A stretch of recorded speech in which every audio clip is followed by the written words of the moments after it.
Ketentuan yang harus dipenuhi oleh Badan Usaha Jasa Konstruksi hasil relaksasi Permen PUPR Nomor 8 Tahun 2022. 1. Penjualan tahunan subklasifikasi. 1. SBU berlaku 3 tahun. SKK berlaku 5 tahun. 2. Rekaman kontrak kerja konstruksi yang sah oleh pemilik perusahaan dan tercatat, disimpan atau SIJK terintegrasi. 3. Penilaian terhadap penjualan tahunan dapat dinilai berdasarkan akumulasi penjualan tahunan dalam masa berlaku SBU paling banyak 3 kali masa perpanjangan yang dilakukan sebelumnya secara berturut-turut atau dalam 9 tahun terakhir.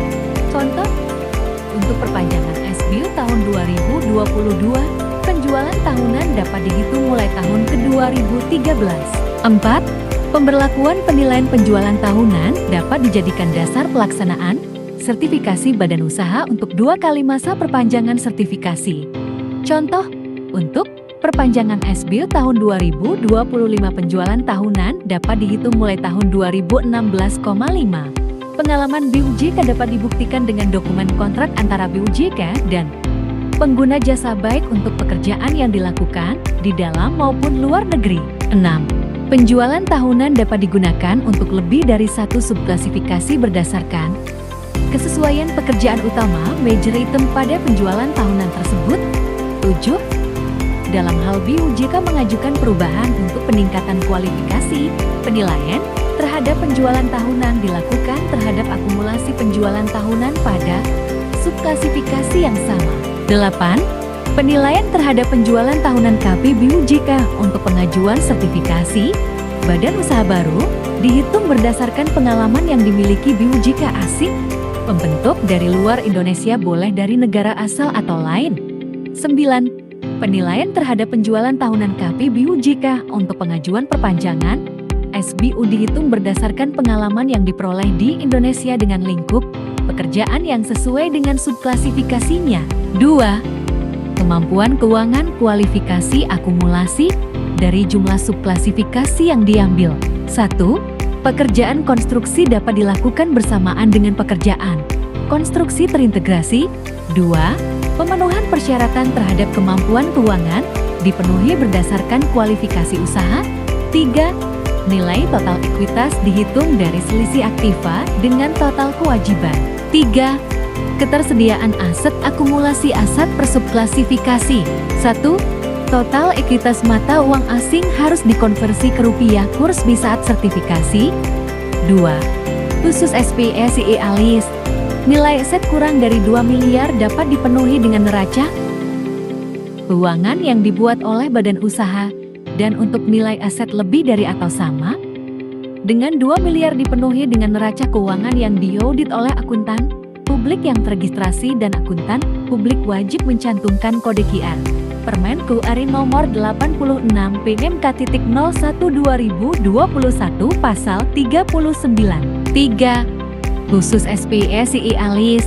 Nilai aset yang harus dipenuhi untuk dilakukan penilaian terhadap BUJK yang bersifat SPSIE alis tercantum dalam lampiran Peraturan Menteri. 4. Neraca laporan keuangan. 1. Khusus asing atau BUJKA. Total ekuitas mata uang asing harus dikonversi ke rupiah. Kurs di saat sertifikasi, nilai konversi berdasarkan tanggal permohonan pengajuan SBU. 2. Khusus asing atau BUJKA. Komponen yang harus dikonversi wajib semua yang ada di KAP. 5.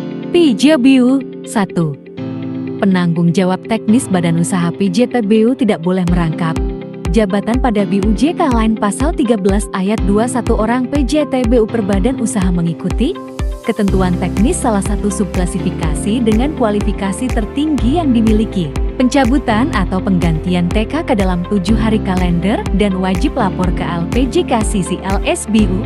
2. Penanggung jawab subklasifikasi badan usaha PJSKBU 1 PJSKBU dapat merangkap maksimum 5 subklasifikasi dalam satu klasifikasi pada satu BUJK. Pasal 13 ayat 5 dan tidak boleh merangkap jabatan pada BUJK lain pasal 13 ayat 2. PJSKBU harus memiliki keilmuan untuk masing-masing subklasifikasi usaha jasa konstruksi yang dibuktikan dengan SKK BUJK sesuai dengan subklasifikasi tenaga kerja atau memiliki sertifikat ASEAN, Architect atau ASEAN Chartered Professional Engineer ACP. 6. Peralatan konstruksi peralatan utama. Peralatan utama jenis yang sama dapat digunakan untuk memenuhi subklasifikasi lain dalam satu klasifikasi dan dalam satu BU. 1. Milik sendiri, lampirkan bukti hak milik. A. Faktur penjualan. B. Akte jual beli. C. Kwitansi. D. Surat hibah. E. Perjanjian sewa. F. Laporan neraca aset BUJK atau neraca konsolidasi pada satu holding. 2. Perjanjian sewa. Bukti perjanjian sewa dalam waktu paling sedikit 1 tahun. Sejak pengajuan sertifikasi, sebutkan jelas jenis alat utamanya. 3. Surat pernyataan komitmen pemenuhan sewa atau memiliki peralatan.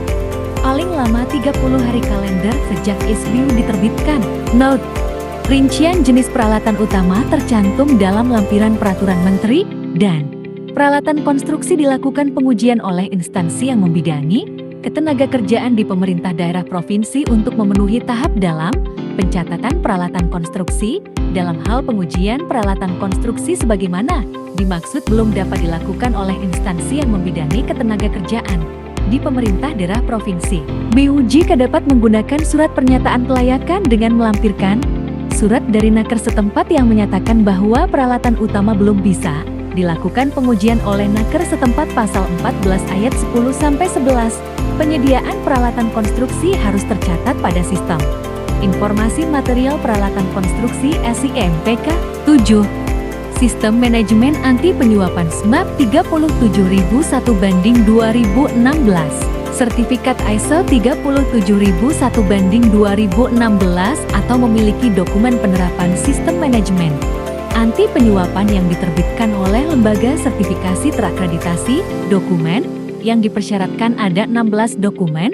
Jika belum memiliki, dapat menyampaikan surat pernyataan komitmen akan memenuhi SMAP selambat-lambatnya 2 tahun untuk spesialis, 1 tahun untuk BUJK kualifikasi besar, 2 tahun untuk BUJK kualifikasi menengah, dan 3 tahun untuk BUJK kualifikasi kecil sejak SBU terbit. Lembaga sertifikasi terakreditasi merupakan lembaga penilaian kesesuaian yang telah diakreditasi oleh KAN dan atau lembaga penilaian kesesuaian yang telah diakreditasi oleh Badan Akreditasi yang telah menjadi anggota International Accreditation Forum (GF). YT-TP/YAF.ENU/YAF.ENU/home atau Asia Pacific Accreditation Cooperation APC. KT-TPS:2-APAC Accreditation Lerge Membership atau forum lain yang diakui sebagai Signatory Multilateral Recognition Arrangement (SMLA) untuk skema akreditasi sistem manajemen anti penyuapan. 8. Kartu tanda anggota. Nomor keanggotaan sebagai data keanggotaan asosiasi BUJK wajib yang terdaftar di LPJK.